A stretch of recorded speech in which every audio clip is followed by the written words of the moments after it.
Miracle's going to feel that he's even more favoured in the laning stage. We'll see how well it's played and see if the Alliance are able to bring in any backup around that mid lane early on. And how does sort of the dynamic work then with the support Mars? You know, what's the plan here from Alliance? But do you think this was the plan all along when they went through their draft? I'm not sure. I mean, I think they probably planned on having the ability to flex it, and I think this would probably be just... If you have Lelis on your team, he's one of the best Mars players on the planet, so... So why is he not playing at this game, do you think? Like, why not put him on it? What do they not like about putting the Mars in that higher priority? Maybe it's that they think Spirit Breaker is better with higher priority. It's like less about the Mars, more about the Spirit Breaker. Just with items, with levels, with farm, he's going to be a lot more disruptive in this game. Or just like a player preference thing. Maybe they just weren't feeling the Spirit Breaker in a support position last game. I know there's a lot of players that currently have that attitude towards the hero. People think that it's a bad support, but it's actually much better played on 3 and in mid position even. It's just like a common thread amongst some Dota players right now to share that opinion. Nothing. And we're seeing on this first wave, Miracle getting some good hits onto Supreme. See how much you can find underneath his tower. So not going to be too easy though, as Miracle continues to keep that pressure up on these early levels. And same as the last game, just really pressuring with the level 2 timing. Like you can see that he just pushes the lane, rushes level 2, and then just pokes you under tower, which it doesn't seem to be matchup specific. He just does it on Lino. On top lane, Alliance, they will be able to kick things off with the first blood there. Catching Kuro, Zaramis, and Leslau do have pretty good beef when they get on top of this Grimstrike. Kuro is going to have to be cautious with his positioning, especially once the levels are there for the snap fight. Aramis able to set up a lot of physical damage with that little shredder as well, and the punches of the breaker. Yeah, Grimstroke is just so rough against any sort of minus armor, really low armor hero. Aramis with Lightstone and his little shredder, just able to put in a ton of work in this lane. The thing is, though, I feel like ILTW, if you're just farming, he can chill down. He can chill up there and farm. On bottom, looking for GH. And he's a little too speedy. Around the trees, he is able to make his way out of it. One turn towards mind control. He's a bit tankier, of course, than the Bane. And that will be enough to keep him safe. Also has a few stick charges. Dude, they're pressuring so hard down here. Not a lane that you normally know how to deal with. What an extension. I didn't realize he extended that far when he right-clicked people. Look at Lord. I mean, he's basically a ranged hero. That's gotta hurt. Not a good place to get stabbed. No. Yeah, down here in this lane, Nigma Galaxy, they have only 3 tangos left between them, so Alliance is putting on a ton of pressure. They still have a salve advantage on Handskin, so it's just such a strange lane to deal with. Luna Mars, like, it's not something anybody has experience versus. More tangos coming on the courier. Yep, that's Dota right now. If you're a support, you've got a donkey that has something green on it for the first 10 minutes of the game. Yeah, especially in these sort of battle lanes. Yeah, Nigma Galaxy, they do want to try and punish this Luna and just make it not an easy start for Nico Baby, but indeed, Hanskin's been doing a solid job of pushing them back. Over in the mid. And still Miracle having the edge. Of course, we'll see how things come into play when further rune control comes in. Top lane RTW. Oh, very close to getting brought down. I mean, we really are seeing the damage from these two heroes, even against the Kunkka early on. And there's a lot. Yeah, I mean, they're doing really well up here on Alliance. Another lane that... They've got Cookie in a second if they want to try and go for this under the tower. They will. They've got the tower, the creep wave pushing in.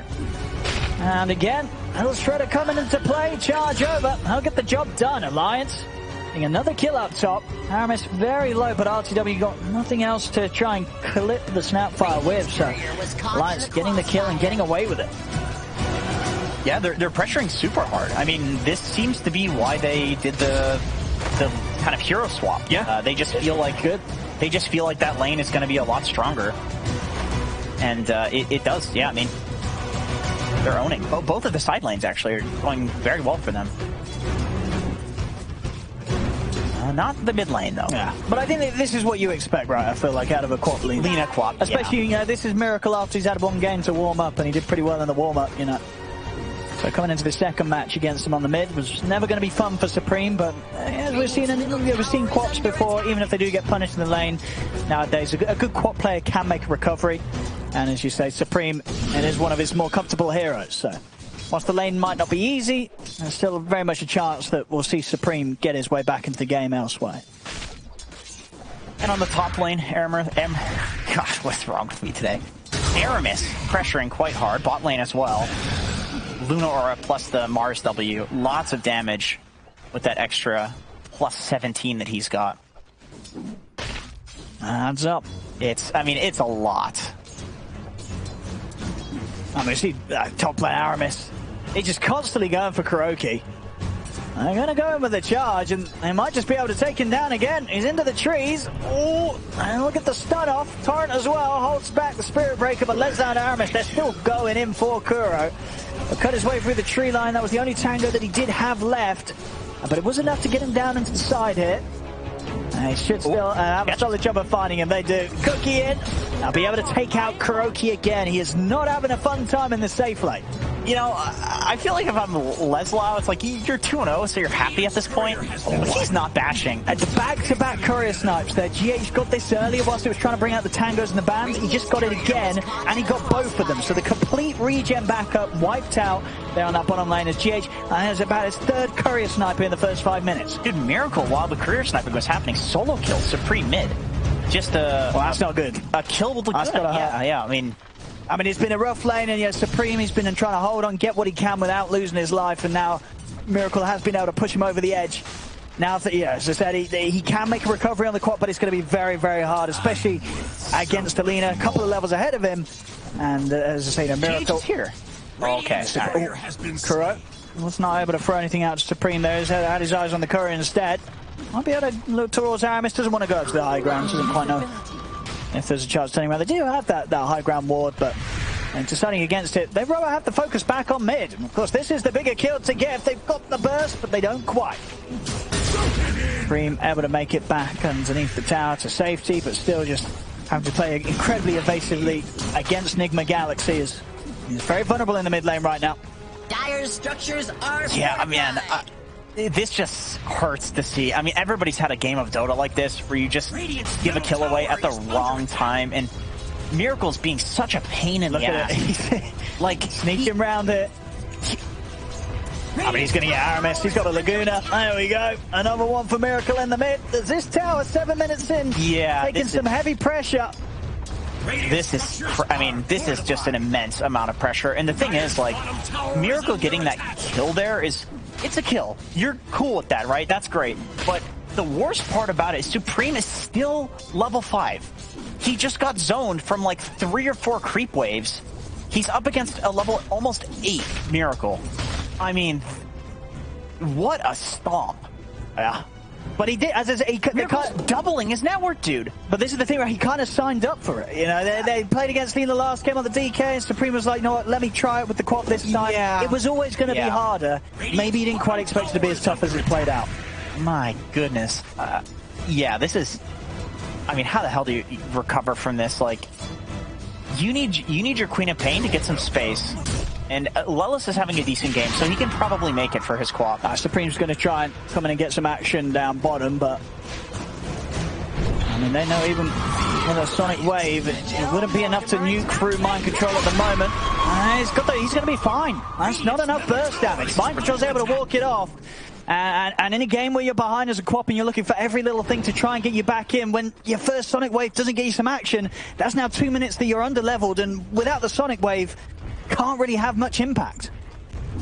It's going to be tough. Yeah, and he's got 2 levels in Shadow Strike, so he was playing for the lane dominating build, and so he's not really able to farm as quickly right now and recover. So that, I mean, look at this as well. Kuro and GH, they've just been sitting around the mid, setting up for all these kills for Miracle to pick up. It grabs another one, a few hundred gold away from what looks to be sort of a pre-10-minute boost to travel.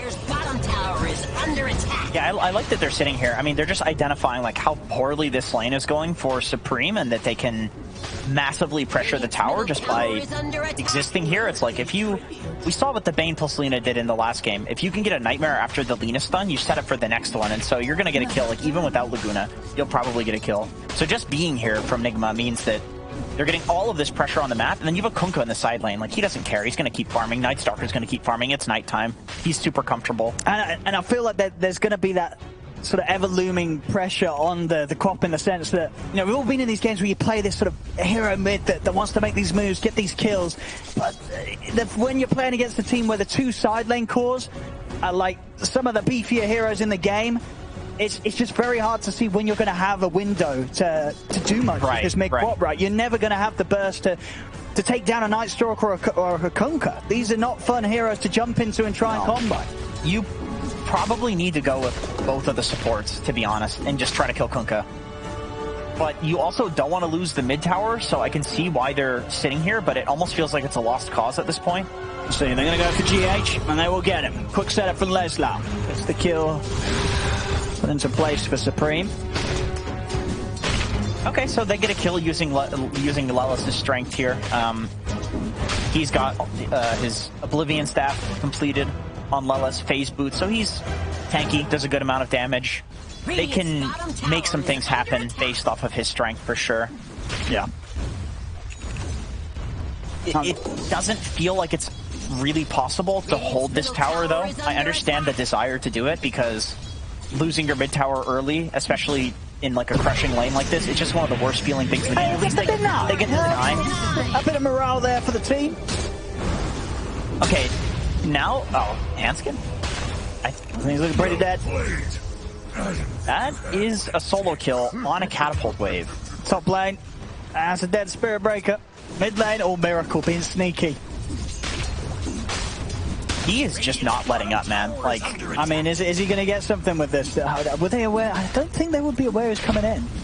I think they saw that he picked they saw that he picked the invis. Oh, look at that. I bet the old Tumbler's toy action gets Nico Baby to safety. It won't save Aramis, though. He goes down. And, well, Alliance, see if they can catch any members of Nigma Galaxy. Spirit won't quite have the range to flip GH the tree. Supreme, he jumps in. He blinked in. He blinked in. Okay. And I didn't quite have anything to turn around and catch him with immediately. Charge over from Leslau. Able to get it onto the two of them with the ult back onto Miracle. They will burst for Lina. Meanwhile, LTW is in with the combo onto Nico Baby. Takes him down. Kuro and GH, they will be chased upon. Supreme up to the high ground. Brings down Kuroki. And now, well, they have RTW coming in with a hard hit, so they got enough to take out Supreme. They don't. He's out and away. Will get X-Mark back, but with the arena control, they take out ILTW before he's able to get his hands on Supreme again. So, all things said and done, Alliance has a good hit back there if they take the fight on their side of the map. And Supreme able to get involved in some of this action, which is going to help propel him back towards where he wants to be in this game. Yeah, Lelis has his full Echo Saber completed now, so Alliance looks a lot better when playing in a game where Lelis is empowered and also is a hero that can go in and start stuff. Yeah, I mean, like, Lelis is definitely carrying this portion of the game, it feels. Yeah, 100%. And, yeah, and not something you would necessarily expect a Spirit Breaker to do. I mean, it's a stunning... And look at this, Tumbler's toy. Ooh, baby. Beautiful jump there from Nico Baby. And, I mean, it's a big start. Maybe if Nico Baby dies there, then it's a little bit of damage output to help fight back. Because there was no sentry there, right? It's just... I think you just saw the animation begin, right? I mean, that's just impressive. I mean, yeah, lightning reflexes there from Nico Baby.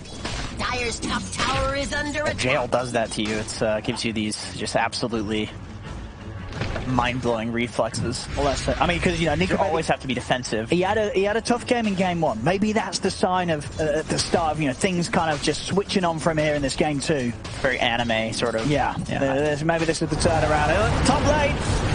He's maybe going to be able to be put on hold as he takes a full combo to the face. He's going to be fine though. The arena's out. Lelis charging in on the back lines, holds back the two supports, but Jens is still able to get the grip down onto Hannah. Hanskin goes out. Naramis as well, also caught there thanks to the soulbind of Kuroki. Nigma Galaxy, they'll take the three of them. They'll lose ILTW. Looks like Radiant. But they'll take the favor. Here's 3 for 1, and this tier 1's go down. They're seeing if they can set up onto Supreme. And not quite. Supreme makes it out with a blink. And won't actually be able to push out the tower yet either. Dude, Supreme got a lot of XP for that kill, because that was technically a solo kill on ILTW there. Because his dagger ticked him down way away from anybody else. Yeah, I think so. Hard to sort the run war off. He was left low, mid lane. Supreme's coming to help out. There's 4 heroes. Yeah, he's got to be cautious. We'll blink away. So lose Hanskin underneath the tower quite quickly after he's back in the game. Still a 4K lead here for Nigma Galaxy. And I guess what sort of saving grace relies this time around is that Nigma Galaxy can't really do Roshan that easy with their lineup this time, so unlikely to lose that objective early on if they lose fights like this. And of course, they themselves, they have the much better effort round Roche. So if Alliance could take the fight, they could take the Roshan. Okay, GH here with a quick setup from Leslie and RMS. TP's coming in from Nigma Galaxy, but Alliance would still be happy to fight this. So Lelis, he's ready to get back in on top of mind control. Supreme, I'll be able to break him away from the silence with the cookie. Further TP's coming in. The kiss is starting to get laid down as Leslie is going to look to get in on this. Great no back with the ultimate jump ball from Supreme with the burn. Lelis, he's going to be able to set up for them to kill off Miracle. Stays on top of the backlines here, pushing Kuro into the trees. Hanskin's got the lockdown control onto ILTW. So ILTW will be able to step out of the arena as it comes to an end. The bash thrown in from Leslie. They try and turn in onto the Spirit Breaker. The boat comes crashing down as well onto him. They'll finally be able to get rid of that pesky Spirit Breaker. By the looks of it, Hanskin as well. Jump over onto the miles. The torrent catch from ILTW takes down Hanskin. And the grip setup as well. Cause of the death of Aramis. And they will manage to take out the 3 of them at the end of it all. It was a good start from Alliance there, but just goes on a little too long, and they try and force it too much, and it cost them 3 lives. Yeah, I mean, that's the that was a great start. That was really cool that they were using the Snapfire Kisses to set up for the Spirit Breaker charge. In the river. He's pretty tanky. He has got an inventory, but they have protection. They do. Sentries down on the ground. Okay, yeah, that's not quite tanky enough. And yeah, 2 levels, Crippling Fear. Brimstroke Bug, like there's so much silence to do. Nico, baby. He's in a pretty scary place up higher. I don't think they're getting the squishy Luna out of this safely. They're not, and with a Nightmare set up, GH is ready to set it up into a couple of kills here to add to the tally of Nigma Galaxy. Yeah, man, Nigma just, they look hungry in both of these games. You see the builds are phase drums on the Kunkka. Yeah, they're just hunting. They're playing for early game completely. They've looked so good since they've pivoted to this sort of play style where they have ILTW on something that's much more active and then Miracle on something that can be active but also farms. And Hanskin is trying to hunt it in the trees, but with the night time of the Night Stalker mind control, he sees it all. This middle tower is under attack. Alliance, they're just bleeding, man. They're just bleeding after that dive towards the top lane.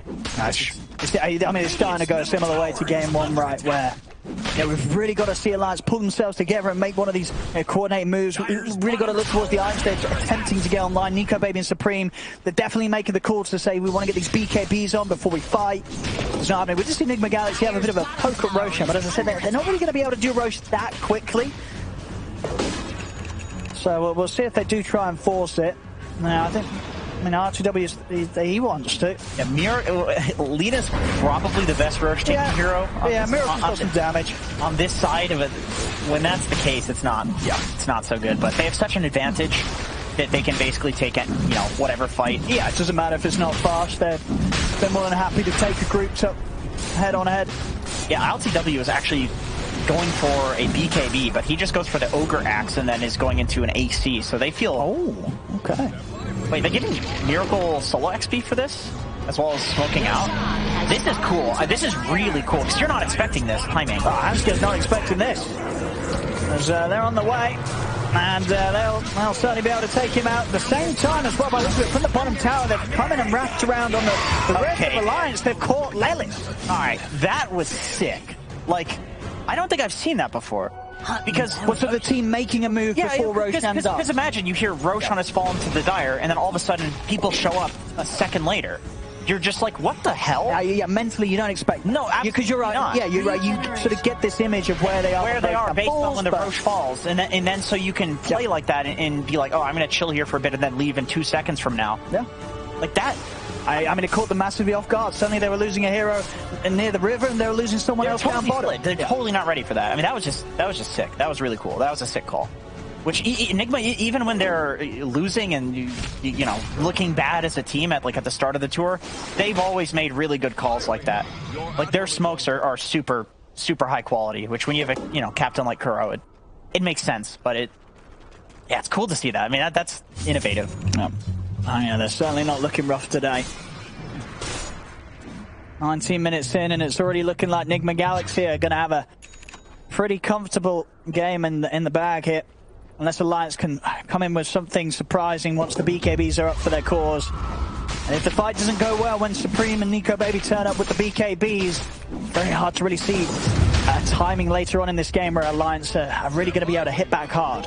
It's going to get more and more difficult. Yeah, I mean, the biggest timing that Alliance had was Nico Baby's BKB on Luna, but now that there's an Aegis in hand for Nigma, it's not important. It's really not important. You have Fiend's Grip, which goes through BKB. No. You have these tanky heroes, Kunkka Boat. You're going to be able to delay until the BKB's down. Supreme, and he's been caught a few inches gold before the BKB's out. As any way of trying to save it, there isn't the soul bind into the Sinus, locks down the two of them. As they've just got to get out, Alliance Aramis, TP's away. Nico Baby always a long TP. Oh boy. It was a longer TP, I believe, and he didn't want to pop his BKB before he went for it because he felt that he was going to be out in time. He was not. 3 more kills for Nigma Galaxy, and things continuing to fall apart for Alliance. Miracle has a DD bottled too, just to make things worse. Your Aegis hero now able to do a ton of tower damage. Close to an MKB as well. Tower has fallen. This is rough. This is really rough. I mean, Nigma's just been super on point today, though. Like, this is not looking like an easy team to beat in general right now. They're looking really strong in all of the games that they play, but like today specifically, they've been hungry for blood, man. Like, they're just hunting constantly. I've been crushing it. No downtime whatsoever in their gameplay. Like, they're not being lazy at all. You see smokes like that Roche smoke, and we've seen a few of them in this series. Like, they're thinking about Dota today. Yeah, I feel like we haven't really seen any of Nigma Galaxy's members just get caught out, you know, in sort of random positions. It just hasn't happened today in the series. Any deaths they've had, it's been a support, getting a job done somewhere, or in a sort of a team fight that, you know, Nigma Galaxy have chosen to take. You know, I think we had one sort of move in the first game where Alliance did catch them by surprise, but other than that, Nigma Galaxy's just had full read on Alliance's moves. Yeah, definitely. And this is a team that can, you know, people always make the excuse or that they've already secured a slot in the major, or they don't care about the earlier seasons, or whatever.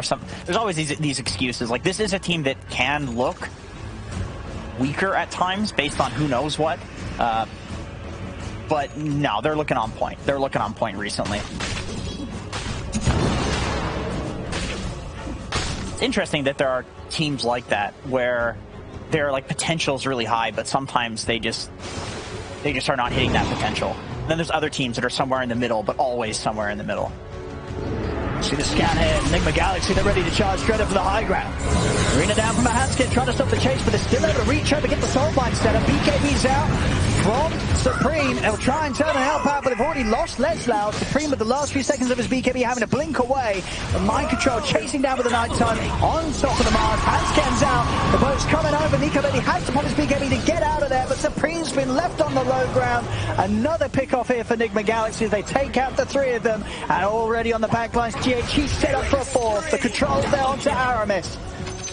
As Nigma Galaxy, they are just taking whatever they want at this point, and Alliance, they just have no counterplay. Yeah, this Nico Baby BKB is feeling like he's alone. Okay, but also mind control, it's not nighttime, so yeah. Yeah, he was standing a bit close there, but did you say trusting in the sunlight to save him? Yeah, I can see why mind control is going for that, though. It's like 1v5, you're going to look for something, but he's a little too far. Well, we'll have the casualty of a GH on the back off. Well, that is all. Everybody else very easily out of that. And Alliance, they're under the smoke up here with Hansken and Lesnar. They've got the arena in 10 seconds. Nico Baby being used almost as the bait. And Nigma Galaxy are going to go for this. So Alliance, they want this fight to happen. Will it actually work out the way that they plan, though? As the charge over towards Mind Control. Lesnar still trying to get it. Supreme jumps forward, but immediately Soulbind comes out. BKB's there from the two cores, but again, they have to sort of step away. Arena's in play, but Miracle pops the BKB. He's punching into Nico Baby, chasing down this Luna. Nico Baby cannot escape. A charge over comes out, but they cannot stop Nigma Galaxy from running them down one by one. Torrent out on a Hansken, the masterful Alliance, they had to split.